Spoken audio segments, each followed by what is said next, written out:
This pump might actually be real. This pump might not be a fake out. Don't get too gassed.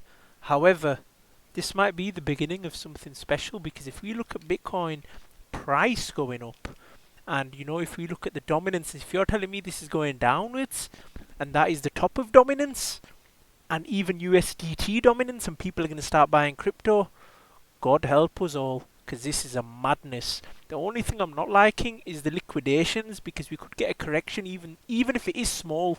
It might be a small correction. However, this is what I was warning you about yesterday. If we look at the liquidation map, just on the 1 day, there's a lot more longs than shorts, which is worrying, especially on the 7 and the 30 day, which makes it a little bit more concerning. So they might get slashed with a quick downwards to about 110, maybe 108, depending on what the liquidation heat map is saying. Let's actually try and predict it.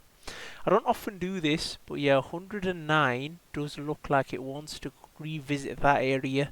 But if we look at the 3 day, yeah, 108, potentially even the 106k, 107k region. But if we look on the monthly, let's see where it wants to head, because there's going to be a lot of shorters. Yeah, it does want to clean all this out, potentially even the 106k region before it wants to fly higher. Hopefully, it could end at any moment in time.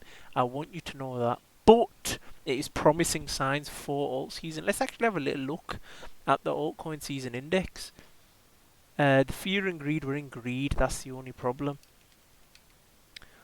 Altcoin season index, I still think we're not in an altcoin season. Yeah, we're still in 24, so it's definitely a Bitcoin season, so it could be time for things to erupt, hopefully anyway, because I think we are going to pump over the next few days at least, and we'll see where we are going. Like I say, 1 day at a time, but Bitcoin is looking very good. I haven't seen it this strong in a very long time. It doesn't look like it's topped out yet. Once the bands do cross over, that's when we're going to be a little bit more worried. It is overbought on the 4 hourly, but on the daily, it does have a little bit more room to run, potentially even on the weekly. Although it is pushing sort of overbought regions. But tell me how bullish that looks. How bullish? How bullish does that look? It might retest this region here before it wants to fly high. That's a madness.